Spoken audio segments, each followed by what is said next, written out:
یہ برکت والا مہینہ، عظمت والا، رحمت والا مہینہ اللہ رب العالمین نے اپنے فضل سے، اپنے احسان سے ہمیں عطا کیا تھا۔ اب رخصت ہو یہ رمضان کا آخری عشرہ ہے، آخری 10 دن، اس کے بارے میں آقا بندی جناب محمد رسول اللہ صلی اللہ علیہ وسلم نے فرمایا وآخر عتق من النار، آخری حصہ جہنم سے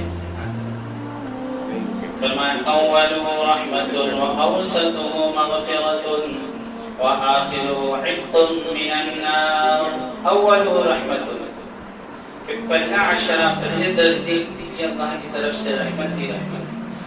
ویسے تو سارے ہی دن، سارے ہی مہینے، سارے ہی منٹوں میں اللہ کی رحمت برستی رہتی ہے، لیکن ایک کچھ مخصوص اوقات اور مخصوص دن اللہ رب العالمین نے ہم جیسے نالائق اور گنہگاروں کے لیے رکھے۔ رحمت خداوندی بہانہ نہیں چھوڑتی، رب کی رحمت بہانہ ڈھونڈتی ہے، کسی بھی طرح میرے بندوں کو میں معاف کر دوں، کسی بھی طرح ان کی مغفرت کر دوں۔ تو فرمایا کہ اولہ رحمت، یعنی جو نیک ہے، جن کا جینا مرنا اللہ کے لیے ہے، جو یہ کہتے ہیں کہ میری زندگی کا مقصد تیرے دین کی سرفرازی، میری زندگی کا مقصد تیرے دین کی سرفرازی، میں اسی لیے مسلمان، میں اسی لیے نمازی، تو ان کے لیے پہلے ہی رمضان سے اللہ کی رحمتیں، اللہ کی برکتیں نازل ہونا شروع ہو جاتی ہے۔ رحمت تو سب کے لیے ہے، جیسے مثال سے اسے سمجھے، آسمان سے بارش برس رہی ہے، اب کون کتنا لے سکتا ہے؟ کوئی ڈرام بھر رہا ہے، کوئی ہنڈا بھر رہا ہے، کوئی بڑی بالٹی بھر رہا ہے، کوئی کلسی بھر رہا ہے، کوئی لوٹا، کوئی گلاس، کوئی کچھ تو رب کی رحمت برستی ہے۔ تو جو اللہ کے نیک بندے ہوتے ہیں، جو اللہ کی اطاعت کے ساتھ، اللہ کی فرما برداری کے ساتھ، رب کی بندگی کے ساتھ زندگی گزارتے ہیں، تو پہلے ہی رمضان سے رب کی رحمتیں ان پر برسنا شروع ہو۔ اولہ رحمت، اور ہمارے جیسے تھوڑے سے کچھ گناہ بھی ہے، تھوڑی سی نیکیاں ہیں، تھوڑی سی نیکیاں اور بہت زیادہ گناہ ہے، میں اور آپ ہیں، ہمارے اندر سے کچھ ہوں گے ماشاءاللہ بہت زیادہ نیک ہوں گے، ایسے بھی ہوں گے، لیکن ہم لوگ اکثر کیا ہے 90% کہ گناہ تھوڑے سے زیادہ ہیں، نیکیاں کم ہیں، تو ہمیں جو ہے مغفرت کی ضرورت ہوتی ہے، معافی کی ضرورت ہے۔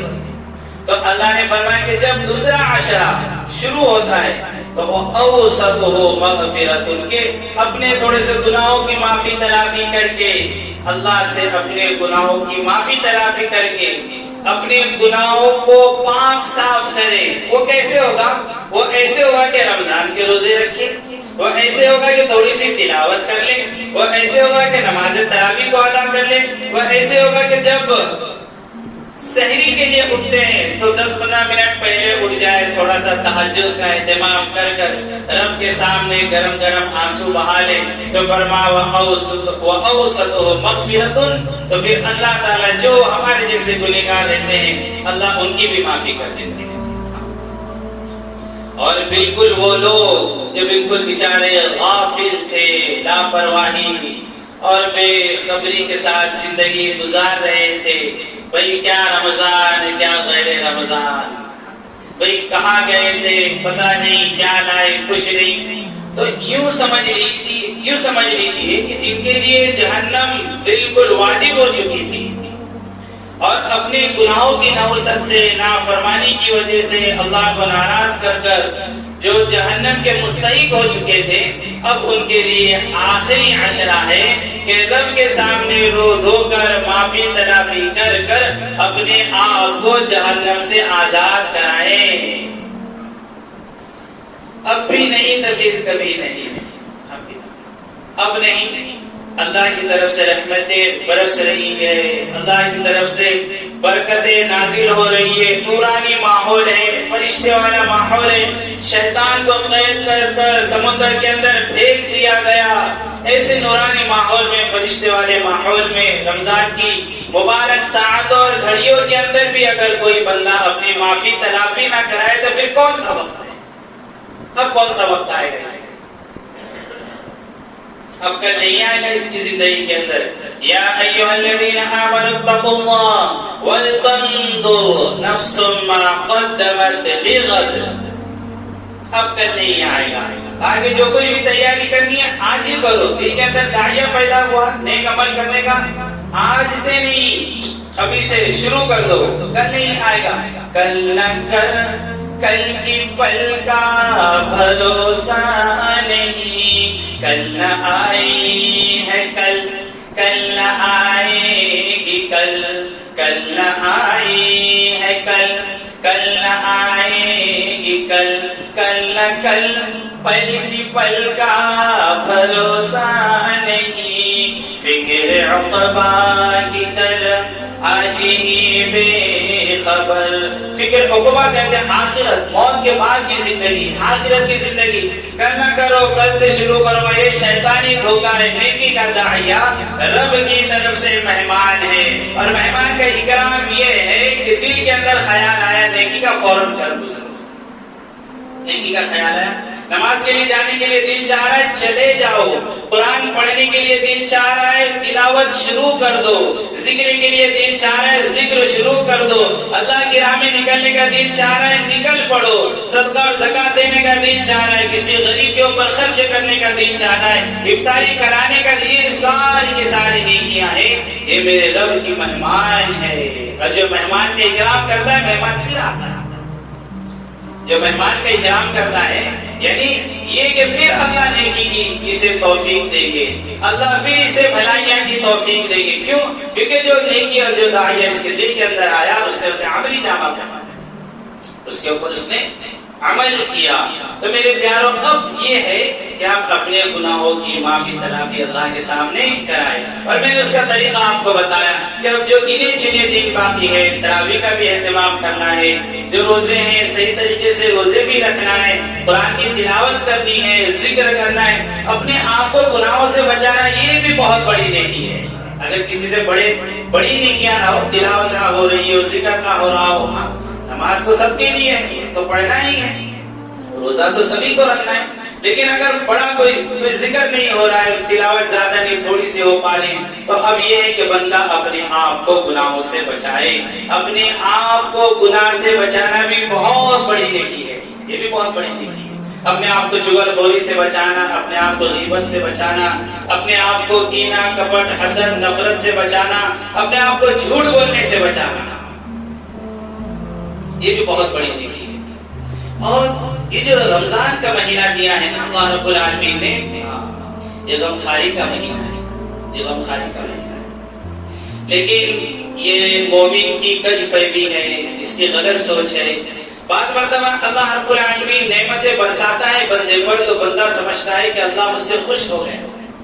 بعض مرتبہ بندے کو اللہ رب العالمین مال و دولت سے نوازتا ہے، بندہ کیا سوچتا ہے؟ اللہ مجھ سے خوش ہو گیا. سورہ فجر کے اندر اس کج فہمی کو، اس غلط فہمی کا اللہ رب العالمین نے ازالہ کیا. فَأَمَّا الْإِنسَانُ إِذَا مَا ابْتَلَاهُ رَبُّهُ فَأَكْرَمَهُ وَنَعَمَهُ فَيَقُولُ رَبِّي أَكْرَمَنِ. جب اللہ رب العالمین کسی مومن کو مال دولت سے نوازتے ہیں، گاڑی بنگلے سے نوازتے ہیں، جب اللہ رب العالمین اسے عزت اور شہرت دیتے ہیں تو بندہ کہتا ہے کہ وہ میرے رب نے فَيَقُولُ رَبِّي أَكْرَمَنِ، کہ میرے رب نے میرے ساتھ عزت کا معاملہ کیا، میرے رب نے میرے ساتھ اکرام کا معاملہ کیا، میرا رب تو مجھے چاہتا ہے. تو یہ سمجھتا ہے کہ میرا رب مجھ سے خوش ہے، میرا رب مجھ سے راضی ہے. حالانکہ یہ بات نہیں ہے، یہ رب کی رضامندی نہیں ہے.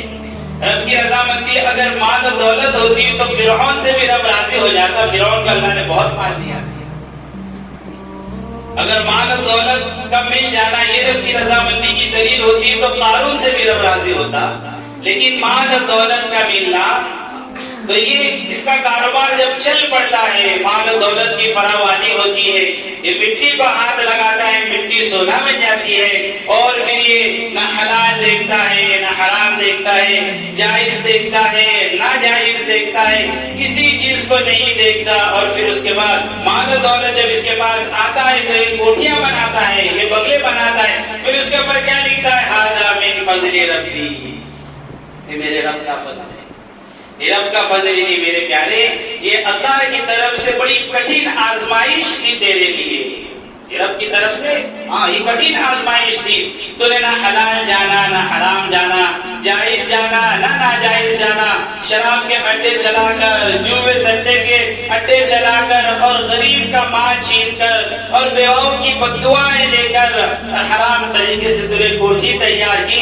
اور یہ کہتا ہے کہ میرے رب کا فضل ہے، نہیں نہیں نہیں، تیرے رب کا فضل ہے۔ رب کا فضل کیا تھا؟ رب کا فضل یہ تھا کہ رب العالمین تجھے تہجد کے اندر 4 رکعت 2 رکعت پڑھنے کی توفیق دے دیتا، یہ تیرے رب کا فضل تھا۔ اسے تو کہہ سکتا، اگر اللہ رب العالمین کے سامنے تجھے پیشانی رگڑتا اور گرم گرم آنسو بہاتا جب ساری دنیا سو رہی ہوتی ہے، جب سارے کے سارے بستر کے آغوش میں ہوتے ہیں، اور تو ایسے موقع کے اندر وقت کے اندر اٹھتا، وضو کرتا، مصلی بچھاتا اور اپنے رب کے سامنے سجدہ ریز ہوتا، تو پھر یہ کہہ سکتا تھا یہ میرے رب کا فضل ہے۔ اگر رمضان میں رب تجھے روزہ رکھنے کی توفیق دے دیتا اور تو سارے کے سارے اعمال کے ساتھ جھوٹ غیبت چغل ساری چیزوں سے بچتے ہوئے تو رمضان کے روزوں کو گزار دیتا، تو یہ کہہ سکتا تھا یہ میرے رب کا فضل ہے۔ تو غیبت کرنا چاہ رہا تھا اور تو جھوٹ بولنا چاہ رہا تھا اور دکان میں بیٹھ کر تو ناپ تول کے اندر کمی کرنا چاہ رہا تھا، لیکن ایک کوئی غیبی طاقت تھی جو تجھے جھوٹ سے روک رہی تھی، کوئی غیبی طاقت تھی رب کی طرف سے، کوئی قوت تھی جو تجھے ناپ تول کے اندر کمی کرنے سے بچا رہی تھی، روک رہی تھی، اور تو ناپ تول کے اندر چاہتے بھی کبھی نہ کر پا رہا تھا۔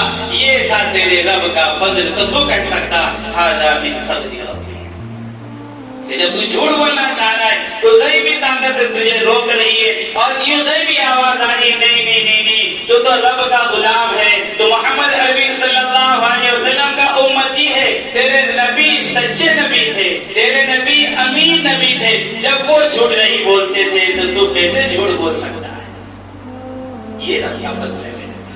تو یہ کج فہمی ہے مومن کی، جسے اللہ رب العالمین نے سورہ فجر کے اندر فَأَمَّا الْإِنسَانُ إِذَا مَا ابْتَلَاهُ رَبُّهُ فَأَكْرَمَهُ وَنَعَمَهُ، مال آ گیا، دولت آ گئی، تو اسے یہ فضل سمجھ رہا ہے؟ نہیں، ہاں اگر تو ان مال کو اگر حلال طریقے سے آیا ہے، اگر زکات صحیح طریقے سے ادا کرتا ہے، صحیح طریقے سے صدقہ دیتا ہے، مسجد مدرسے کے اندر دیتا ہے، اپنے رشتہ دار کے اندر جو غریب ہے ان پر خرچ کرتا ہے، صرف مسجد مدرسے تک معاملہ محدود نہیں ہے میرے پیارو، سمجھو زکات کا مال مدرسے میں، زکات کا مال مدرسے میں بہت اچھی بات ہے، اپنے خاص جیب سے بھی دو، صرف زکات نہیں، زکات کے اوپر صرف موقوف نہیں، رشتہ داروں کے اندر اور بھی خرچ کرو۔ کوئی معصوم بچہ ہے جو پڑھنا چاہ رہا ہے، اگر آپ اس کی مدد کر رہے ہو، یہ بھی رب کا فضل ہے۔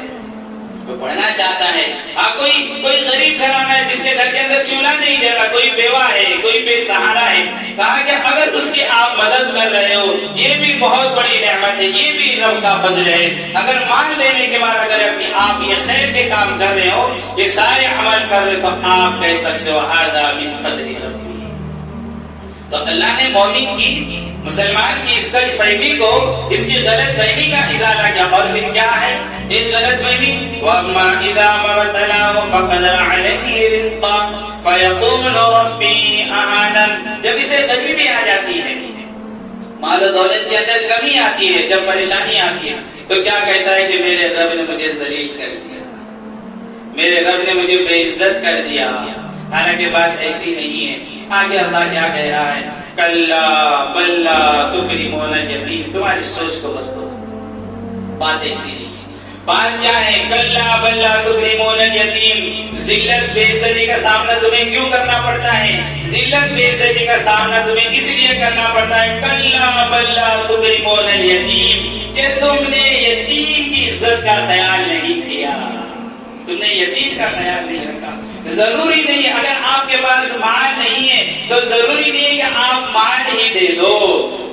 یتیم کی عزت کیا ہے؟ یتیم کا اکرام کیا ہے؟ اللہ کے بندے، تیرے پاس دولت نہیں تھی، تیرے پاس کھانے کے لیے نہیں تھا، تو نے نہ دیا، کوئی بات نہیں، کوئی مسئلہ نہیں، لیکن تیرے دل کے اندر محبت تو تھی، تو اس کے سر کے اوپر ہاتھ پھیر دیتا، اس یتیم بچے کے سر پر جتنے بال ہیں اللہ تجھے اتنی نیکیاں عطا فرماتا۔ اللہ بلّہ تکرمون الیتیم. یہ بے عزتی نہیں ہے کہ مال نہیں ملا، یہ بے عزتی نہیں ہے کہ کوٹھی نہیں ملی، یہ بے عزتی نہیں ہے کہ عہدہ اور منصب اور کرسی نہیں ملی. آپ کو کہا کہ اصل ذلت تو یہ ہے. رب کہہ رہا ہے کلا بلّہ تکرمون الیتیم، کہ تمہیں یتیم کے ساتھ عزت کا معاملہ کیوں نہیں